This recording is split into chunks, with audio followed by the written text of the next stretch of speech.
I have to admit something. This thing right here is fun. It's basically a tiny fast astro lens that lets me do like 3 different kinds of astrophotography with a single piece of glass. But there is one big gotcha that makes people bounce off a bit. The back focus and camera connections can be a little confusing, and SVBONY, if you're listening, your website doesn't really help that much. And I know that because I posted a teaser and someone actually asked, what a fun setup. I was thinking about getting one as well. How did you connect it to your ZWO camera? The information on their website is confusing. Today, I'm gonna do 3 things. One, I'm gonna show exactly how to connect the SV535 to like a planetary style camera, like the ASI2600mc, a cool deep sky camera like the 533 or 2600 Duo, and a mirrorless camera like my Sony ZV E10 that I'm shooting this video on right now. I'll also show you my 3D printed autofocus bracket that turns this lens into a legit push button autofocus rig, and you can make one yourself, and I'm gonna give you the files for free. All right, let's talk about what this is and why it feels different. So the SV535 is this part right here, and it's basically a pocket-sized astro lens. In telescope terms, it's a 105mm focal length, and that is wide field. In photography terms, it's a 105mm lens, and that's like a short telephoto.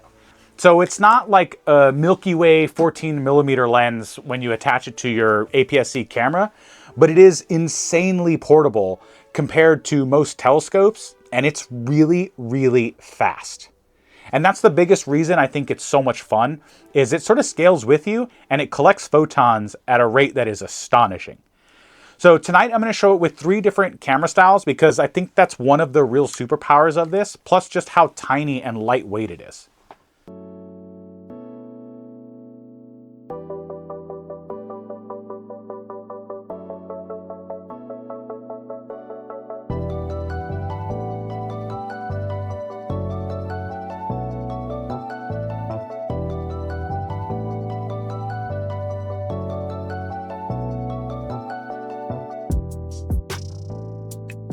I think technology exists to make 2 different sets of things.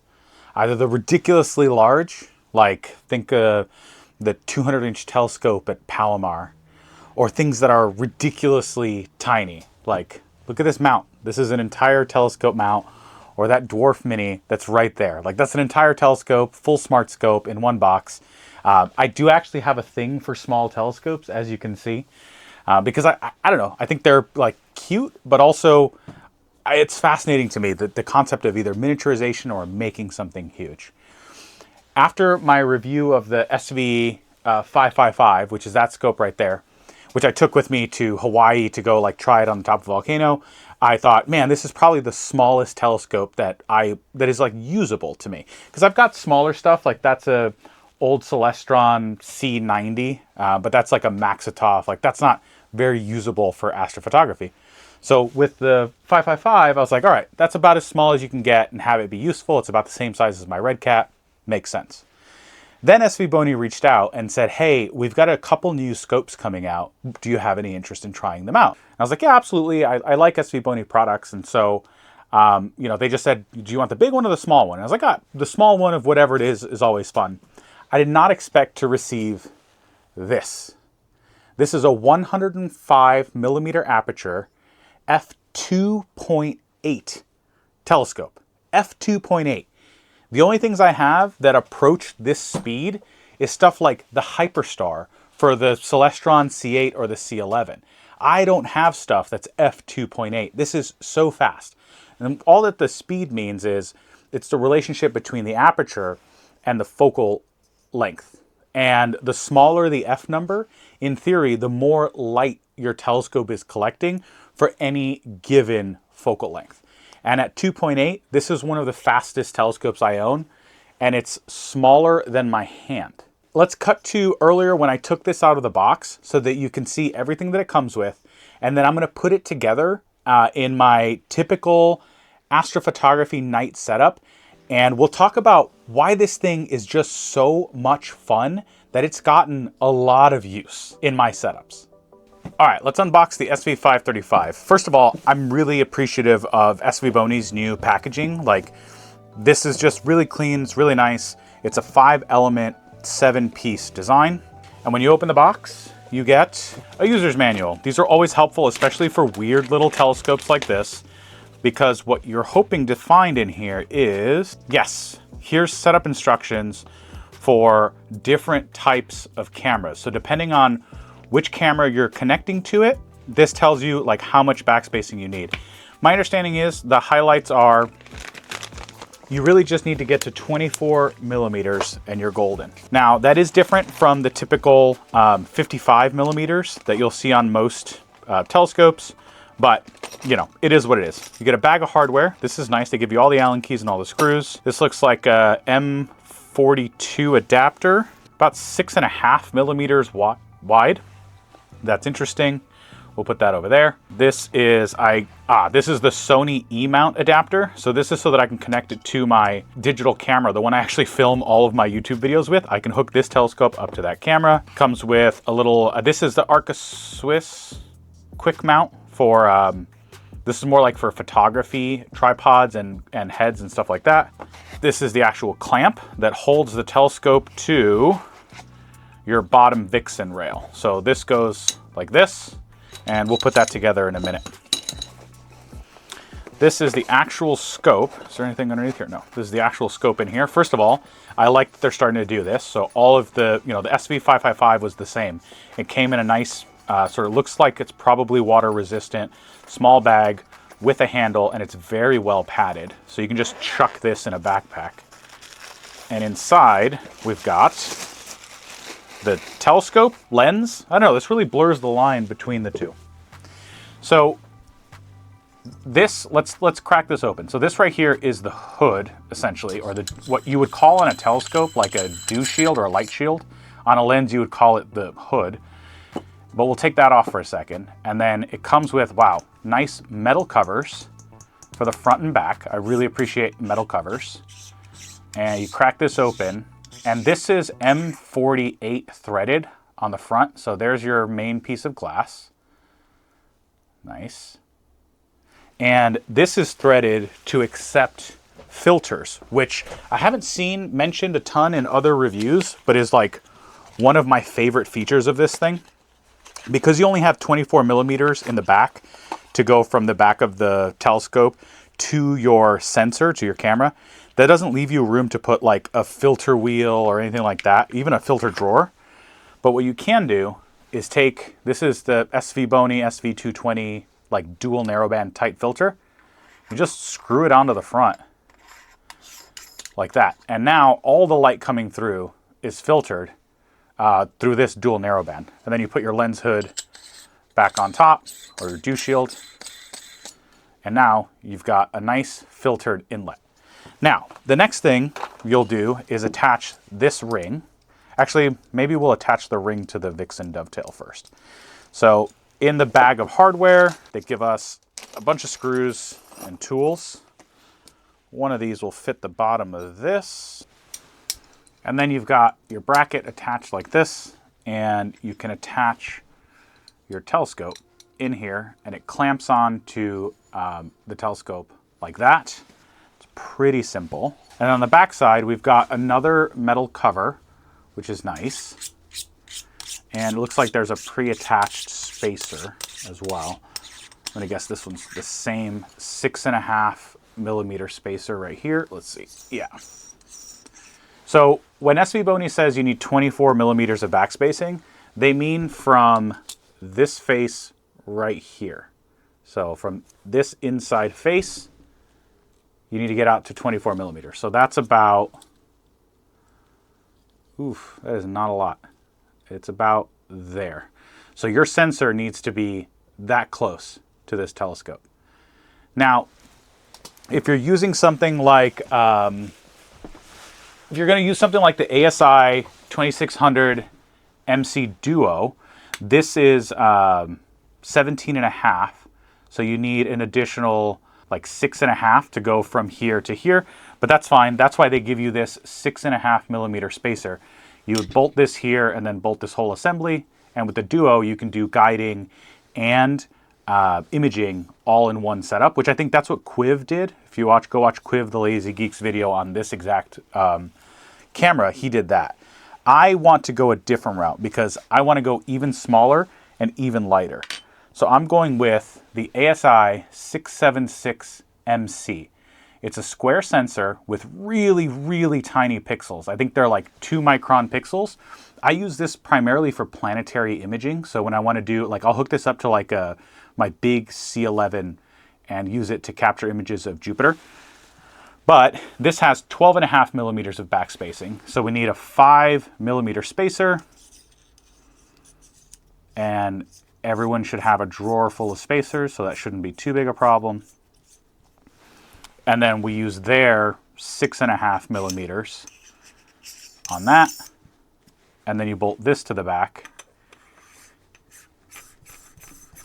And look at how tiny that is. That is an entire astrophotography rig. It's uncooled, but if you do, like, you know, if you're doing 30 or 45 second exposures, which is what everyone in like the smart scope community does, you can get some really good images like this. My issue with a setup like this is that I don't like doing manual focusing. This is the focus ring right here. So you rotate this whole ring and this is how you focus the telescope. And there's like markings on here. They tell you, like, you know, infinity feet, 4.9 feet, whatever. But I'm never really good at manual focusing any of my scopes. So for me, autofocus is a must. And in order to do that, I failed at several 3D prints. Like, look at this poor garbage, but I did some design work and I ended up designing this. This bracket right here takes a ZWO EAF motor. It'll also take the Gemini EAF motor. I did design it to fit both of these. And this just bolts right on to the scope. So let me show you how to install that. I am going to make the files available for free. So by the time this video goes live, the files should be on my website, deepskylab.org. But you just take this part that you print and you slide it on like so, and you get it to line up right about there. Now the focus ring is still, you know, can still be rotated, which is exactly what you want. And then you just tighten this down with a couple of M3 nuts and bolts. We'll start with that one.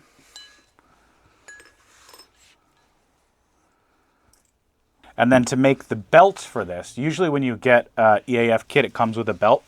I just bought this kit of belts and sprockets, and I'll have links to this down in the description as well.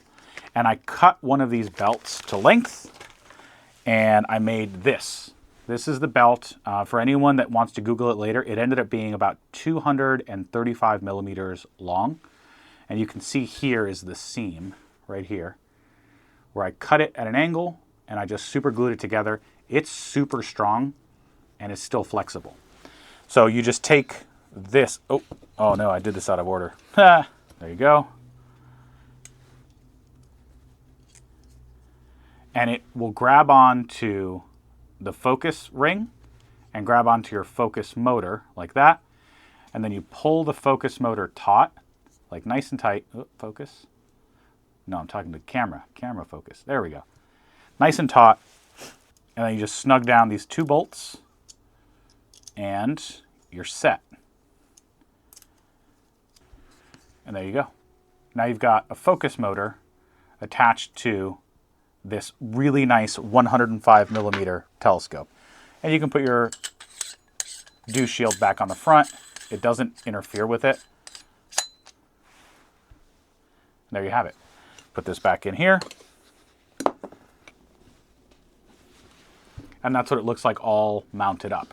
Now, the reason that I chose to put it on this side is I want to put a autoguider bracket on this side. So the mount that SVBONY gives you has 2 mounting points. The one on the bottom in this orientation is the one you attach to the Vixen rail, but then you have this one on the side. And this one on the side, you can use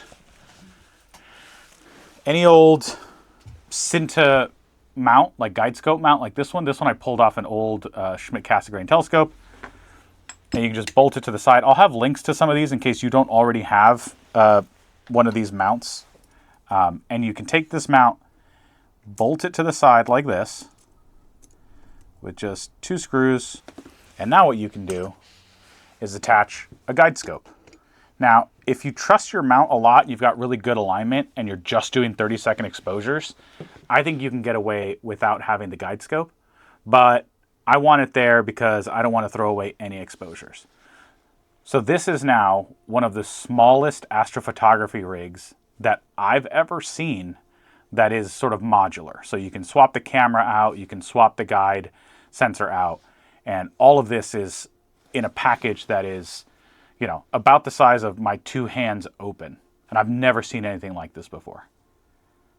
So what do you do with such a small telescope setup? I wanted to exploit what smart telescopes have been doing for a while now. If you use a small-ish sensor, so like a ASI676 or the ASI585, which are these small sensors, and you pair it with what is essentially a wide field camera when it's connected to like an APS-C sensor, you can get really nice fields of view for a lot of very common popular targets. And because this is f2.8, you can collect a lot of light really quickly. And then you can use things like, you know, drizzling and all these other cool techniques and technologies that were sort of coming into fruition right now to come up with really, really good images. Now, I've been using this setup now for about a little bit over 2 weeks. And in the part of the world that I'm in right now, the weather is super variable. You might get 30 minutes of clear sky and then clouds roll in and it'll start raining. Or you might get, you know, clouds all night and then right at about 11 p.m., a clearing opens up for about an hour.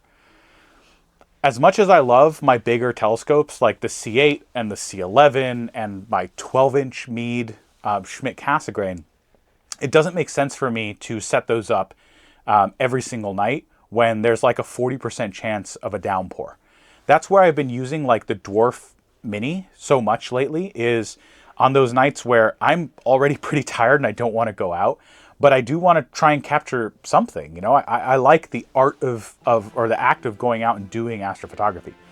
And so this tiny little telescope paired with this tiny little mount, this is the TeSeek Mini 11 that I'm working on right now in a series on the channel, which I'll have some videos linked, to replace some of the plastic parts. This whole mount was like made out of plastic.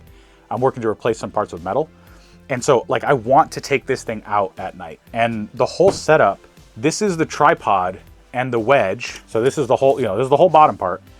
And then you attach the mount to that. And so now this is, you know, this is most of your setup. And then you attach your telescope to that. And this is it. This is the whole thing that I have to drag out with me at night. And I just grab it from here. This is a handle. And I take it out there and I do a quick polar alignment. And then I can snap a bunch of images. I've been pairing this with the ASI Air, which I know, you know, people have feelings and opinions about the ASI Air, but it really does work well. Like I keep trying the Toptech Stella Vita. I have one. I was like a beta tester for the software, and I still keep coming back to the ASI Air. Anyways, that's outside the scope of this video. But I just love that I can run outside, set this up in the backyard, and if I feel like it's gonna start raining, I just go grab it and deposit it in the living room.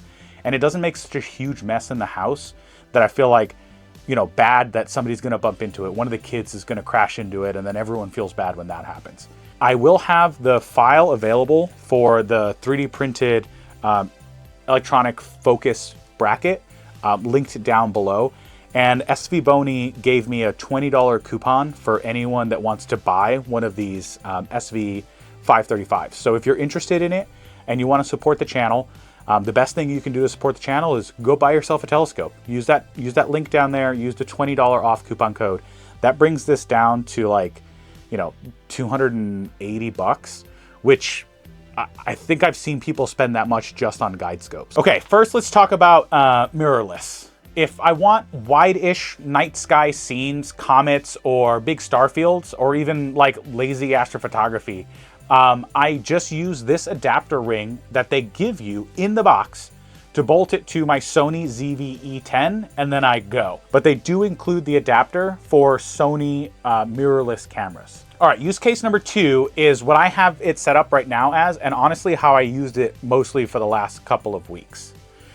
It's using a planetary style camera. It's cheap, fast, deep sky, somewhat wide field. So this is where it gets hilarious. You can take a planetary camera like this. This is the ASI2600mc. And suddenly you've got a super fast, sort of wide field, deep sky rig for very, very cheap. Is it gonna replace like a huge refractor for galaxies? No. But for some of the wider targets, so think like the Heart and Soul Nebula, or the Veil Nebula, it is really awesome. And yes, I did go the Guidescope route. You can see it right here. It is objectively funny to me that my Guidescope has a longer focal length than the telescope that it's guiding, but all I can say is it works really, really well. Now, there is a setup that I was completely unable to test, and that's mono. I think in theory, you can bolt a mono camera to the back, and on the front here, you can bolt on 2-inch mono filters. But really, I think the play here is gonna be to use like the QHY Minicam 8, because it only takes up, I think it's like 17.5 millimeters of backspacing. That's perfect for a setup like this. I don't have one. I've reached out to QHY to see if they'll send me one, because honestly, I think this would make a killer narrowband imaging setup, especially when you're talking about f2 speeds. But you can still do mono in other ways, and I might if I can't get one of those.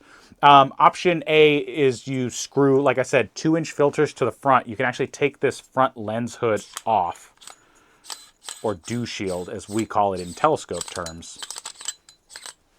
And then up in the front, I actually already have a filter on here, but it just accepts any 2-inch filter.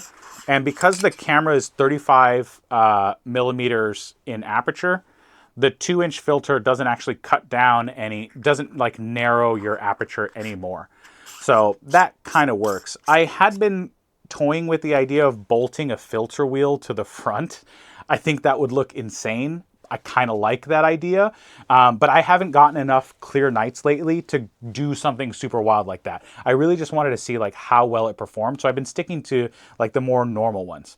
But honestly, I think if you want to go mono, I think just if you have the QHY Minicam 8, this lens or telescope is probably one of the best things you can buy for it for super lightweight mono traveling. Yeah, and I'm not promising that it'll be like a mono rock star or anything like that, but that will be a future experiment. But mechanically, like I said, it should work with the QHY, and if you want to swap filters yourself, that'll work too. Now, the next experiment that I want to do with the SV535 is, do you actually need fast filters for this lens? So one of the coolest features about the SV535, like I mentioned, is that you just screw the 2-inch filters right on to the front. So one of the things that I'm working on right now is comparing the IDAS NBZ version 2, which I bought specifically for Hyperstar. It's rated for these ultra-fast systems, versus my normal SV220 dual narrowband, which is what's in here right now. And I'm going to do it on the same target, the same night, with the same total exposure time and the same processing. And at that point, we'll judge things like star bloat and halos. If you want me to do it as a sort of fair fight side by side, let me know down in the down in the comments which target I should pick. Considering that, you know, I'm in the Northern Hemisphere right now, and I want something that like reacts well to a dual narrowband filter. And I might try and do some mono experiments. And my current hypothesis with this telescope for mono is, because you can't run a normal filter wheel behind this thing, there's like these two potential paths you can take for mono workflows. Either put 2-inch mono filters on the front and swap them out manually, or potentially dedicate like one filter per night workflow, which is something I've heard people do, where you just leave it in 03, shoot the target all night, and then tomorrow night, you know, you put on the, you know, the S2 and you shoot that for a whole night. Or I think really the best play for this is like the QHY Minicam 8.